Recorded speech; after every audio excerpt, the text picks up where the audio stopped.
Kembali bersama saya Agung Surya Gumelar dalam acara Beyond Education Podcast. Podcast yang selalu menemani Anda di hari-hari Anda dimanapun Anda berada. Kita selalu sharing-sharing tentang isu-isu terviral atau sesuatu yang memang harus dibahas, atau misalnya sesuatu yang memang ada yang request ya. Jadi kalau misalnya ada yang mau bertanya atau komentar atau request, ya silahkan saja langsung di Beyond Education Podcast atau dimanapun itu teman-teman bisa langsung tanyakan ya di komentar, di kolom komentar atau di manapun itu. Dan pertanyaan-pertanyaannya sih boleh seperti menanyakan sebuah materi atau materi yang sudah disampaikan atau seperti apa, silakan. Ya, seperti itu. Jadi kondisinya kalau mau bertanya silakan sepuasnya, dan link deskripsi sudah tersedia semuanya untuk bergabung di grup WA, bergabung untuk melihat-lihat akun ini ya, artikel-artikel yang selalu kita update juga 2 hari sekali, atau misalnya teman-teman mau bertanya juga sudah disediakan di situ link untuk bertanya berupa Google Form. Oke, baik. Dan pada siang hari ini bersama dengan Pak Doni. Halo teman-teman semuanya, gimana Go? Ini sedang hot-hotnya isu nih Pak. Apa yang lagi hot nih? Ya, jadi kan sekarang ada pemilihan capres nih Pak. Iya. Nah, salah satu isu yang memang dari dulu masih belum terpecahkan gitu. Yang sering dibahas, kok kenapa gitu ya, dunia pendidikan itu Indonesia seperti ini aja. Iya. Padahal kan kita mengetahui bahwa setiap capres itu pasti mereka mengenyam pendidikan. Iya. Dan kebanyakan itu ya ada pendidikan di luar negeri mungkin ya, ada yang di Indonesia gitu. Nah, tapi kenapa isu pendidikan ini sampai sekarang itu masih menjadi hot, dan benarkah bahwa pendidikan itu adalah ujung tombaknya bangsa, Pak? Iya. Benar nggak ya? Benar nggak? Ke arah sana nih kita bahas mungkin isu-isu terkait hal itu dulu, Pak. Kenapa isu pendidikan itu penting, Pak, dibahas? Jadi gini, Gung, kalau saya melihatnya bahwa di negara kita ini berkaitan dengan isu pendidikan ya, yang tadi Agung sempat singgung. Selama ini isu pendidikan ini kenapa selalu menjadi isu yang hot gitu ya? Kalau saya melihat dari sudut pandang ini, saya pribadi, bahwa kenapa pendidikan di negara kita ini seperti jalan di tempat ya, tidak ada suatu perubahan yang signifikan. Biasanya sih perubahan namanya. Ya, perubahan nama kurikulum. Ganti menteri pendidikan, ganti kurikulum, itu udah menjadi rahasia umum. Iya, betul. Itu sudah menandakan, Bung, bahwa memang dunia pendidikan di Indonesia ini tidak ada satupun yang mau memecahkannya. Iya. Dari dulu ya Pak ya? Dari dulu. Karena apa? Karena semakin rakyat kita ini cerdas, ya, semakin belang mereka nggak ketahuan. Betul. Nah, jadi bukan masalah kita nggak mau memecahkan, ya, ada faktor kesengajaan.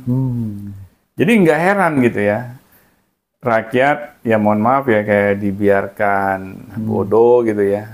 Tetapi ada sesuatu yang memang itu sudah direncanakan. Karena apa? Karena semakin rakyat kita ini pintar, semakin banyak orang yang paham gitu ya, berkaitan dengan hal-hal yang mereka butuhkan di dalam kehidupannya. Akhirnya mereka tidak memiliki keleluasaan gitu, Bung. Keleluasaan buat mengatur agendanya sendiri. Oh. Iya, betul. Ngerti nggak maksudnya? Kira-kira? Iya, jadi kondisinya sudah disistemkan. Iya. Sudah direncanakan gitu. Benar. Jadi nggak heran gitu kalau isu pendidikan ini hanya sekedar menjadi isu. Nah, ya biasa lah ya kalau orang lagi kampanye politik gitu. Bahwa pendidikan ini istilahnya adalah menjadi concern kita yang paling utama. Ya, karena ya ini selalu menjadi jargon gitu. Tetapi diselesaikan enggak. Dari zaman presiden ini ya, yang inilah pas kita menemui orde reformasi lah ya.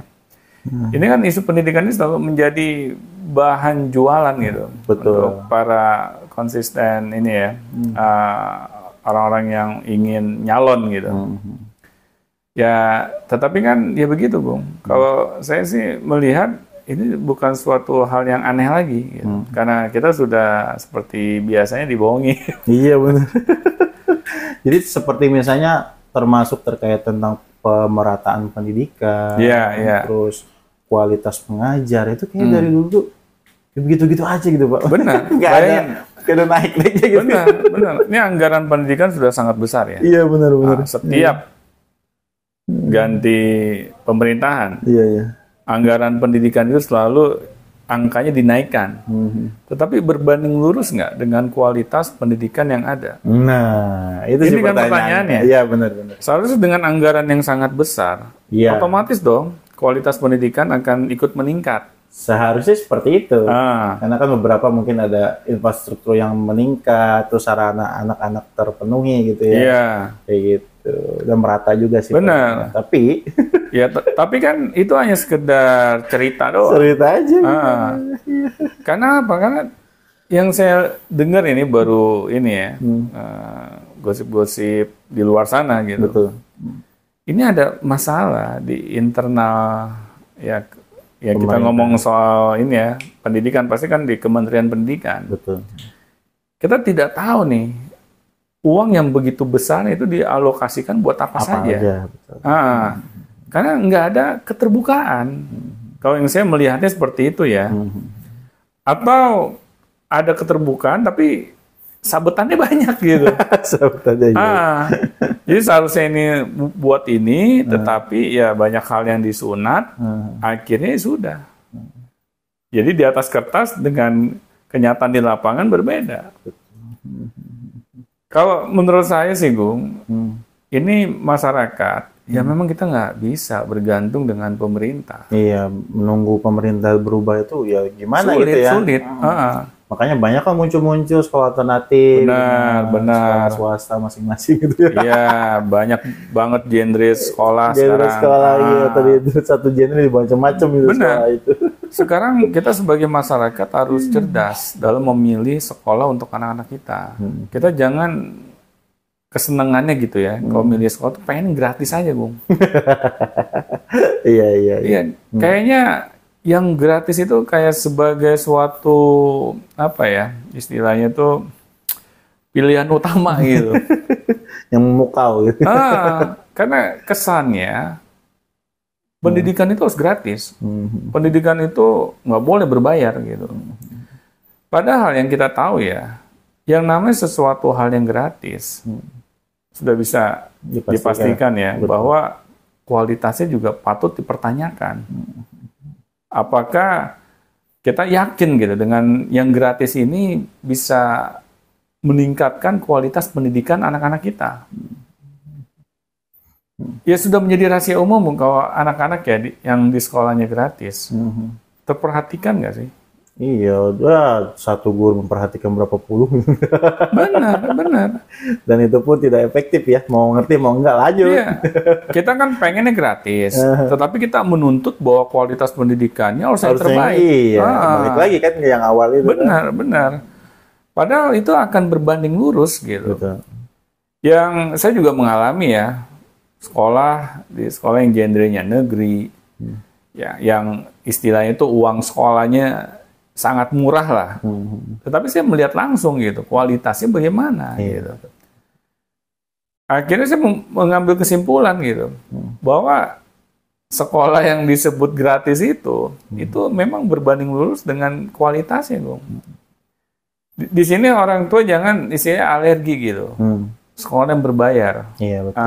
Kenapa kita jangan alergi? Karena untuk pendidikan anak, kita jangan hitung-hitungan, Bung. Benar, ujung tombak bangsa kan. Benar. Ini kita berbicara mengenai masa depan anak ini ke depannya gitu. Iya. Apalagi di fase-fase sekolah ya. Dari tingkat SD sampai tingkat SMA, Bung. Itu adalah fase yang sangat menentukan masa depan anak-anak kita ke depannya bagaimana. Apakah masa depannya nggak jelas atau terang benderang. Karena apa? Karena fase ini pembentukan karakternya anak-anak kita. Kalau sampai salah dibentuk, maka bisa dilihat nanti anak-anak kita ini menjadi anak-anak yang mediocre atau menjadi anak-anak yang paham dia harus kemana dalam menjemput masa depannya. Nah, tapi kalau kita beranggapan ya sudah terserah anak saya mau jadi mediocre kek, mau jadi apa kek, suka-sukalah. Yang penting gue cari sekolah yang gratis. Iya. Ya saya sih pilihannya saya kasih ke masing-masing ya. Tapi di balik semua keputusan kita itu pasti akan ada ya tanggung jawab yang besar di sana.